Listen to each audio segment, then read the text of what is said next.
Because I know that you go through a pretty detailed process in addition to traveling there and actually meeting, which is not as common. And that's how you started. Hmm. And I don't think as many fund managers really do that as often.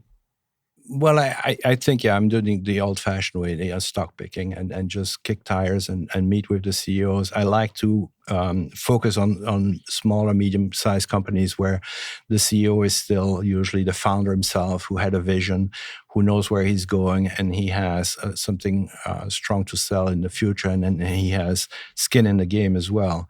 So that's really what I'm looking for. And again, I'm looking at a 5 to 10 year perspective. What is this company bringing? We're talking about technology, for example. There's this Canadian company that's bought a German company that makes the batteries for underwater drones. Now, that is going to be a big thing. When you rebuild your military, the underwater drones will be something that most countries are investing very heavily in. Now, they have this very unique battery that can go as deep as 6,000 feet, 6,000 meters underwater and survive the pressure that deep in the water.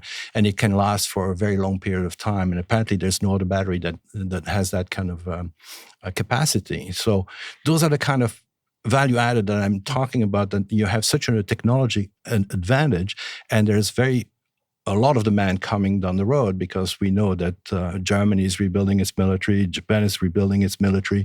So the demand is there, and the technology is the technology of the future. That's how you're going to fight the war underwater.